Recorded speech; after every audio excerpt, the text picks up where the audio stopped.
Welcome back into another Thursday edition of the Daft on Draft podcast. And with it being Thursday, you know what that means. It's time to build a prospect. That's what we've been doing every Thursday from here on out. We're using the 2025 NFL draft prospects to build our ideal prospect. And today we're going to move into the offensive trenches and we're going to build an offensive tackle using this 2025 NFL draft class. We're gonna try to use. We're gonna build an offensive tackle using the 2025 class of NFL draft prospects who are probably guards. Yes, we're gonna use a bunch of guards to try to build a tackle. So, Dalton's here with me as always. This was a struggle to come up with, so that should make for actually a really fun Frankenstein, I think, from both of us. Maybe a way more nuanced list than what we had for tight ends, which was pretty much the same Frankenstein there. So I'm excited to do this. I love these episodes. I think we got a really good content schedule down. But before we do that, Dalton, you made your little appearance there. We heard you, but we haven't heard from you yet. How are you doing today? You know, I'm doing well. The weather's still really good. I mean, it's good here year round, so that's good. But today was the off day from the gym. We went cafeing in the morning. It's my favorite thing to do is walk to a cafe, get a pastry or a little cookie or something. It's my everybody talks about eating 80-20 healthy versus little cheats. And I'm more probably a 90-10 guy, but I love something sweet for breakfast every once in a while. I love it. I have also been on this journey. Dalton has been a huge consultant for me on this journey as well. I'm probably more of a 75-25 guy, if I'm going to be completely honest. But I do love that as well. Some of my favorite work environments are coffee shops. Yeah. Absolutely. Yeah. Yeah. And we have some really good ones here. I bet you really do. Good ones here. Yeah. I'm sure you do. Better than Columbus, Ohio, if I had to take a guess. So yeah, but you guys have some damn good gyms in Columbus, Ohio. I know that. Sure. Yeah. Yeah, I know that for a fact. All right, let's build this offensive tackle out of guards. Let's do it. Again, we're going to break it down into categories like we always do, and we're going to choose a different prospect for each of these categories. For offensive tackles, we couldn't come up with 5, so we're doing 6. Mm-hmm. We're doing 6. Again, with offensive tackles, there is so much technique-wise that we could have done 12 categories if we really wanted to. Yes. But we're trying to keep it listener-centric as well and not try to talk about the different hand techniques and the different sorts of short sets, 45 set, jump set, vertical set. We're going to try to sum it down into more general categories. So the 6 general categories that we've come up with are pass pro, run blocking, length and strike power, mental processing, general athleticism, and flexibility. We did think that flexibility needed to be separated from general athleticism because flexibility is a huge part of playing the offensive tackle position, from being able to match bend, from not giving up your chest and having that knee bend to play with a good pad level, even as you're getting back in your sets. We did feel like that was necessary to keep separate. So that's what we're going to do here. But let's dive right into this. We're going to have a lot of nuance just because we talked off air and we have maybe the same for maybe 1 or 2 of these categories. So yeah. Very excited about this. But let's start with pass pro. Dalton, who do you have for pass pro? Yeah, huge wild card here. Somebody who I watched the other day, and I'm not going to slander this young man because he is definitely a good enough athlete and naturally strong enough to be a good football player at the NFL level. But just because you are an All-American selection, especially when you go to Clemson, I remember a 7th round pick from a few years back who was an All-American, and everybody was wondering why he wasn't going higher in the draft. And it was because he wasn't a very good Shout out Mitchell Hyatt. Wherever you are, Mitchell Hyatt. Yeah, and like I said, not trying to slander him or Mitchell Hyatt. It just is what it is. But it is Blake Miller, the big right tackle for Clemson, who got absolutely bullied by Georgia in that first game of the year, run blocking. But as a pass protector, he did very good against some absolute freaks on that Georgia defensive line. He was a very good pass protector last year. I think he is technically sound. I think that the issues that I see with him in the run game curiously don't leak over to his pass pro ability. And a lot of it is like flexibility and the ability to stay off of the ground, which was a huge issue for him in the run game. but outstanding flexibility with him in pass pro. The hands are very good in pass pro as well, very accurate. I think that he has adequate length in that position as well. And so when I'm building an offensive tackle, because I only have to use him for this very specific thing, it was easy for me to choose him for this one and use some other guys that are higher rated prospects for me at other spots. Yeah, I love it. I love it. I'm not again. His full game is not there. No. And I think it'll limit his ceiling of where he's drafted. But again, pass pro is king in the NFL. At least it has been for the past few years. Maybe not so much now that running the football is back in style. But I think that's a solid choice if we're talking about a Frankenstein offensive tackle and you have to use one trait, use it on him. So I had a really hard time coming up with this one because against consensus here, I think Dalton and I are both here against consensus of the top of this offensive tackle class. And I think Dane even came out and said it on the NFL or on the Athletic Football Show today as well. The NFL it was it was yesterday because we're recording a day ahead. But yes, we were actually having this conversation in my Discord channel about that, or not in the Discord channel. It was actually on Twitter.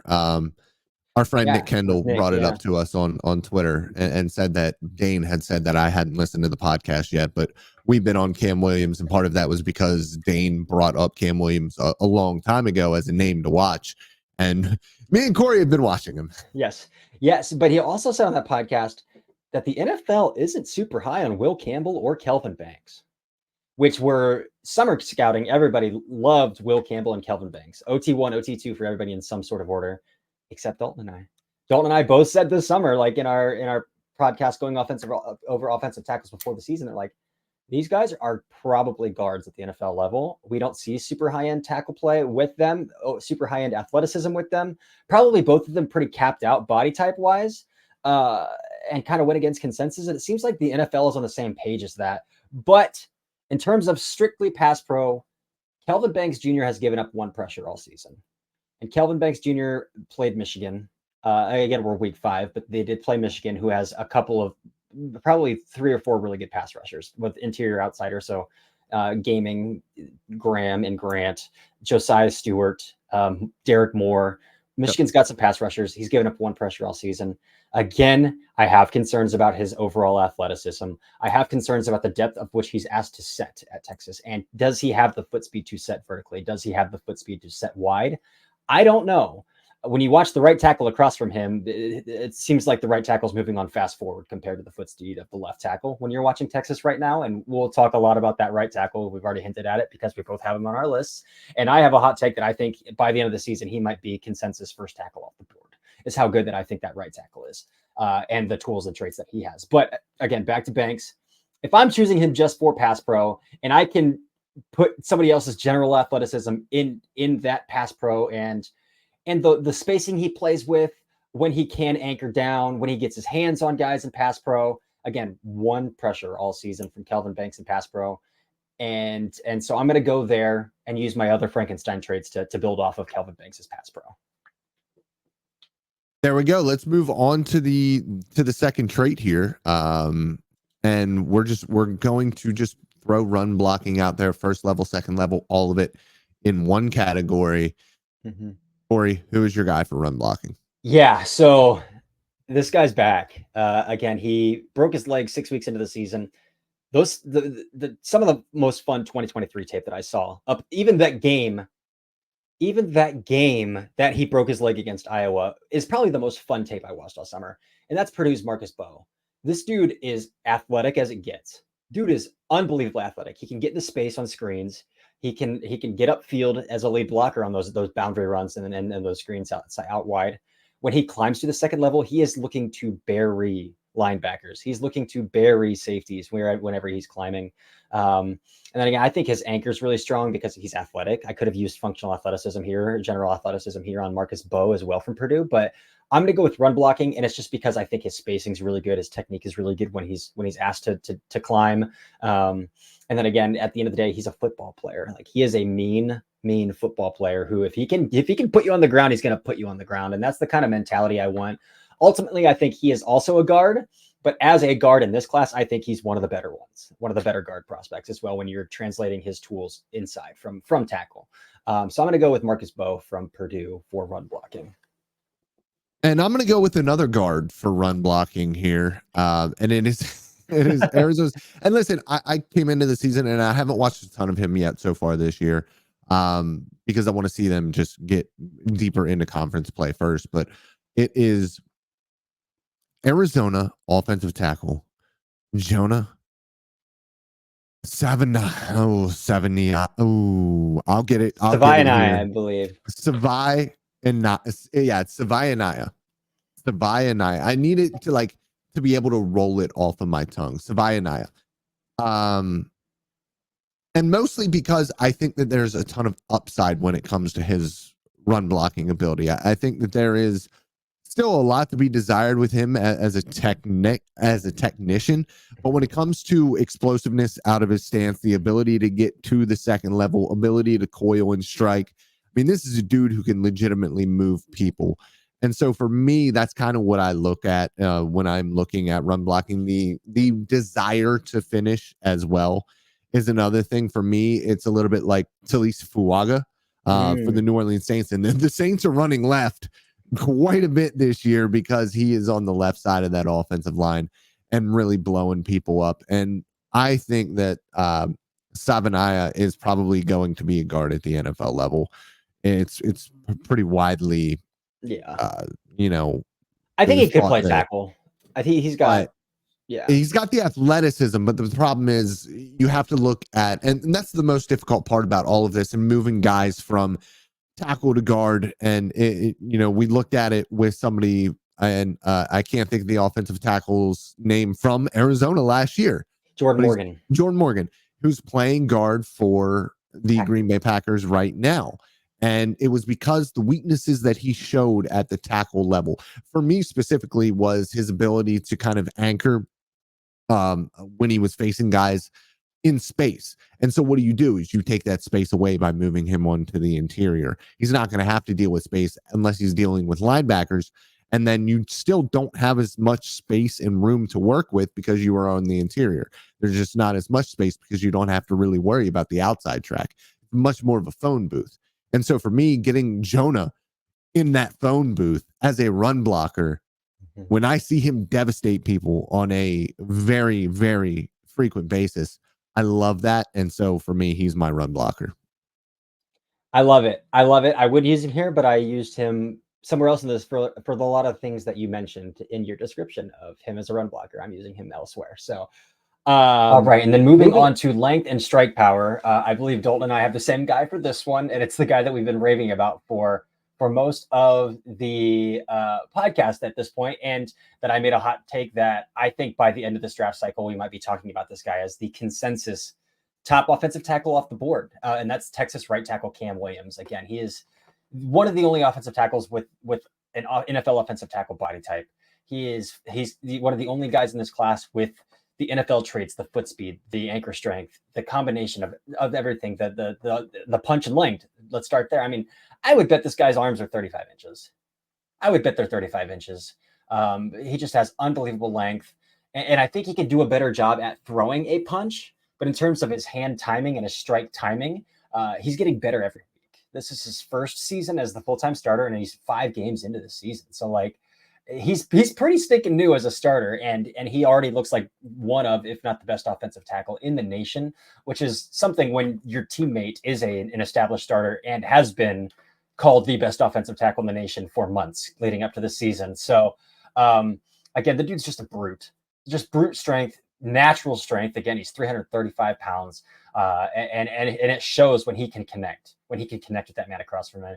He's not reaching, he's not lunging as a pass protector. Again, his balance needs a little work in the run game, but this dude's got it. This dude's got it in terms of length, and the technique stuff is getting better every game. Okay. Which is what you want to see from a guy who's a first-time starter. He's getting better every single game. And as we get deeper into SEC play, I mean, he's already played Michigan. Mississippi State's a Power 4 school. I think Mississippi State's pretty bad. I mean, they got blown up by Toledo, so they're not a great Power 4 school, but they are Power 4 schools. So as he gets deeper into SEC play, he's going to have some tough battles coming up here down the stretch on their schedule. Because again, they've got Bama. I'm sorry, they got Georgia. They have Oklahoma coming up here in the next 3 weeks. So they have an off week this week, but then you got Oklahoma, Georgia, 2 straight weeks after that. So that'll be, and then the ends of the season against Texas A&M, who has a first round projected offensive or edge rusher as well. So, but it's hard not to be excited about Cam Williams, and I could have used him at pass pro. I probably could have used him at functional athleticism at 6'5" and 3'5" if I wanted to, but I'm going to use him here for length and strike power. You said they do have Texas A&M. They might have two first. They might have 2 first round. Are you a Shamar Turner guy?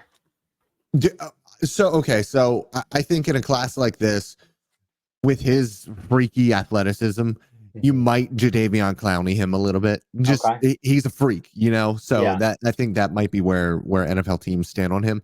But when it comes to Cam Williams, one thing that I always find really interesting, and something that I found incredibly interesting with him, is when a guy loses at the first battle, when a guy gets his hands into your chest, and then you're able to counter that by simply extending out. Yeah.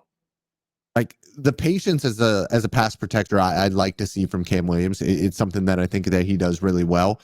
And when you have the confidence in your athletic ability and anchoring ability, natural power and length to be able to counter the first punch just by extending out one hand, that's pretty special. And I see him repeatedly see who is going up against him. And listen, he hasn't faced Michigan, was a really good battle, but it was the first game of the year. I want to see what he looks like against Mikael Williams, because he will be coming off of that side specifically very often. I want to see him go up against Nick when they play Texas A&M. These are big dudes who are freaky athletes that can match his freakness when it comes to NFL level athletes. And so, yes, I do believe that we are looking at somebody who could very well end up being the OT1. He has all of the tools in the world. His ability to just completely stonewall defenders who get that first punch on him is outrageous. That's natural strength, natural ability there. And when I see Williams get that long arm with his right arm into the chest of Cam Williams, and Cam Williams stonewalls him, that's when I'm going to start getting really hype about this young kid. So, yeah, a little bit of a Marius Mims with him. I don't think that he's as freaky as Mims was as an athlete. Like Mims was could be a professional basketball player, 6'7", freaky athlete. And I think that when you look at somebody like Williams, he's a little bit more of an offensive tackle than he is, a power forward. A little bit more of a quintessential offensive tackle build, but he's everything that you want in an offensive tackle. Like Cory said, we could have used him in multiple spots here, but I think this is the one that really stood out the most when you're building a Frankenstein offensive tackle. Yeah. I mean, this is the only time we're going to talk about him. So one thing that is blowing me away again is that exponential growth, but specifically this Mississippi State game was his spacing in his eyes. I don't know if you've watched the Mississippi State game, but in earlier games, he's just going after it. He's just trying to get out of it and hit the first guy that he sees. And as the season's going along, and especially this Mississippi State game, you can see him working outside or inside to out, identifying the end man on the line of scrimmage, anticipating stunts in games.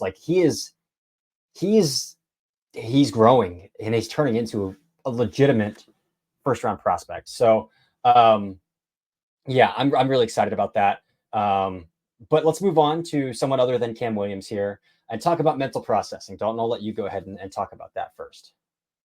Yeah, mental processing is always a tough one because there's so many different aspects that go into it. And on top of the fact that every run game is different, and pass pro is different, the way that it is set up, passing attacks are different. Protections are something that are not easy to understand if you are not an offensive line expert. So for me, I'm not an offensive line expert. So when I look at mental processing, what I look at is how connected you are with your teammates around you and how often I see you making what looks like the correct decision in pass protection. there are miscommunications from time to time, and that comes into a part of mental processing. Also, pre-snap penalties are another big one. Yeah. And the one thing that I saw from Ariante Ursary, the Minnesota offensive tackle, was a freakishly good connection with the left guard when it comes to passing off games. They just played Michigan. Michigan, as we talked about earlier in this episode, plays a lot of games with their defensive tackles, their defensive ends.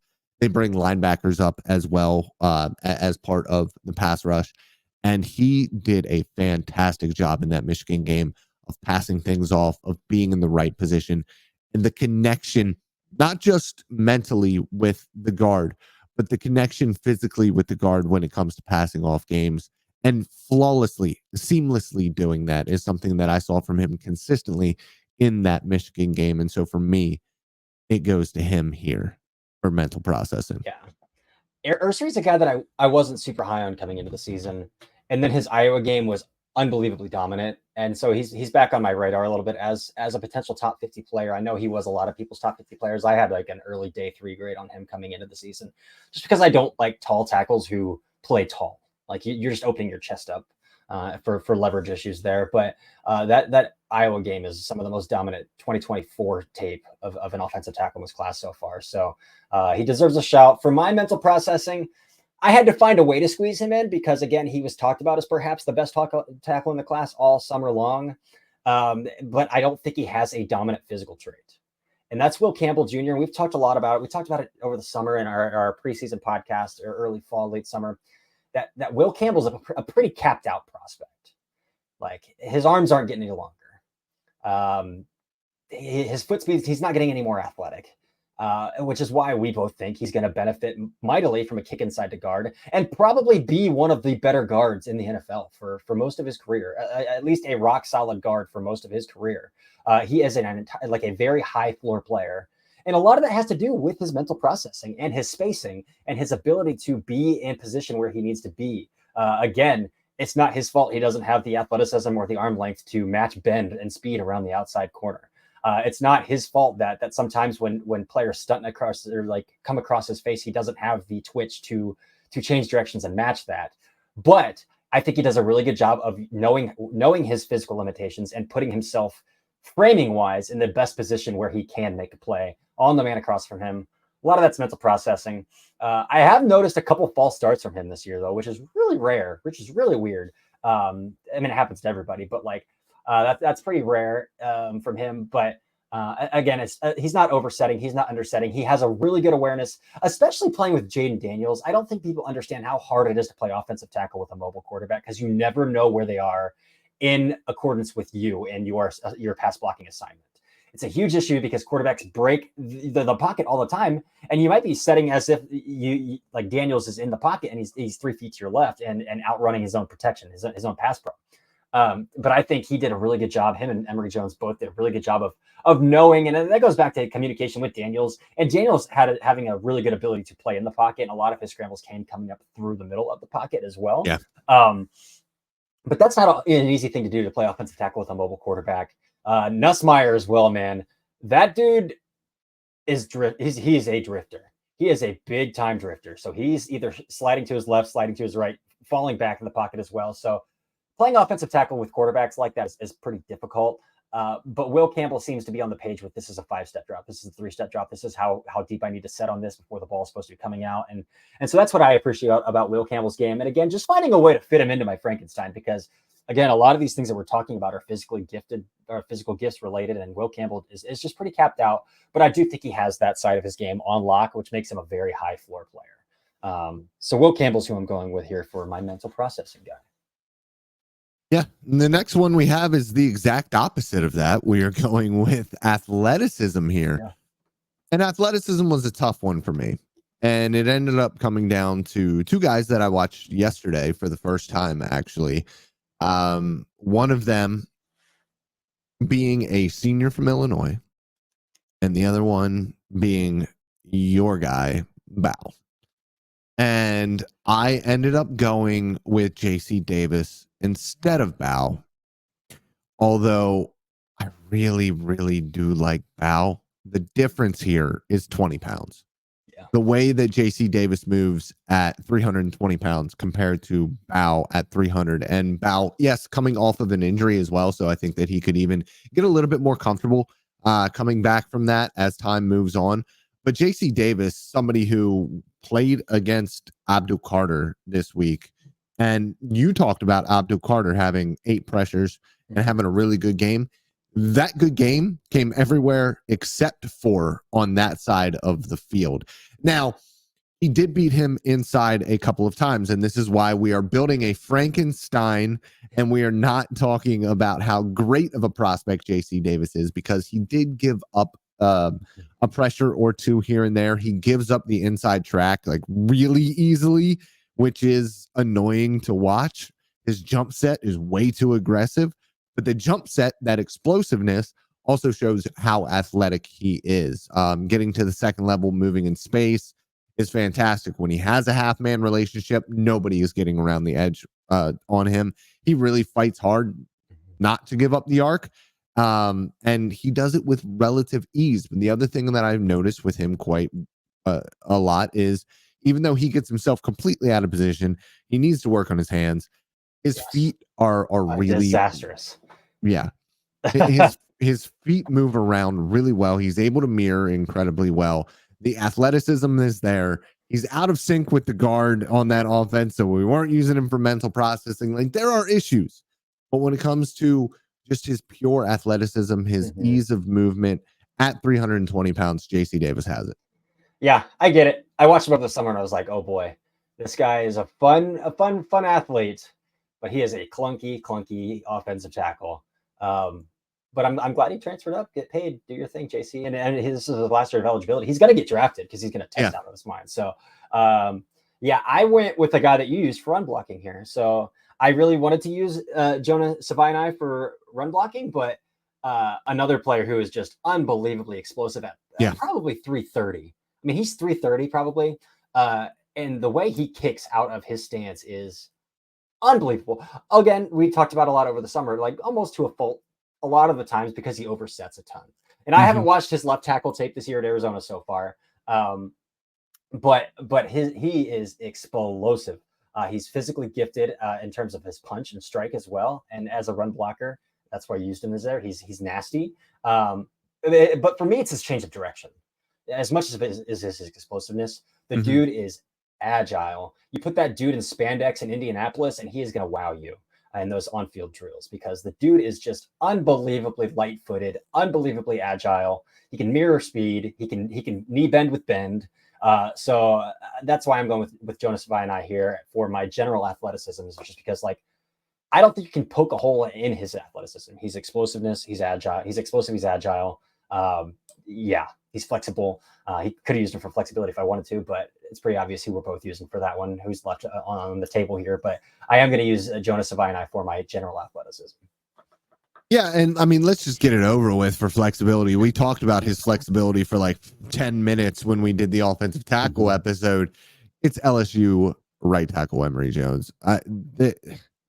For all of the issues that we have in his game, they are not all wiped out, but there was a reason why we both had him as the offensive tackle one coming into the season, and it was because of that flexibility that he has. He's also a pretty good athlete in his own right, but the flexibility is truly special with him.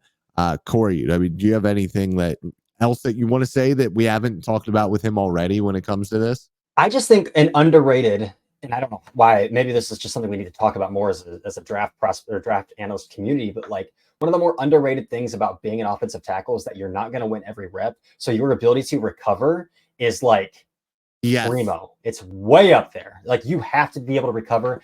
And Emory Jones's ability to anchor out of some funky positions is very Tyler Smith-esque. Like, I can remember Tyler Smith at Tulsa, like almost being bent over backwards like a tree in a hurricane, as he's just getting pile driven through the chest, and yet he's anchoring somehow, double hit, like just speed to power through the chest, and his lower half isn't budging. And I think Emory Jones has some of that rare core strength, some of that rare flexibility, where like there are just some really funky places where he's getting beat, but yet he's not giving up the pocket because he's able to anchor and match bend or get his hips sunk. It doesn't make sense, some of the ways that he's anchoring. And so his flexibility is nutty. His core strength is nutty. And that's what's going to make him. I think he's not a technically refined, especially with his hands. I think his lower half is a lot cleaner this year than it was last year. But he's not a technically refined tackle yet. But those physical traits, especially his flexibility and ability to recover because of that just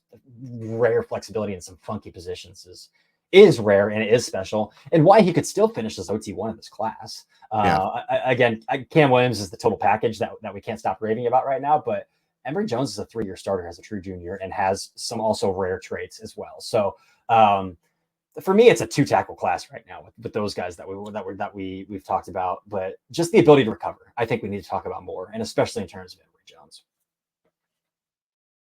And that's it. We have built our prospects. Let's go back over through the list here. For strike strength, I pick Cam Williams. For run blocking, I have Jonah Savaianai. Pass protection, Clemson's Blake Miller. Athleticism, Illinois' JC Davis. Mental processing, Minnesota's Ariante Ursary. And Ariante is one of my favorite names. I love that name. It is nice. It flows right out off the tongue so nicely. And then flexibility is Emory Jones. I love it. For me, pass pro, Kelvin Banks Jr., run blocking, Marcus Bowe, Purdue.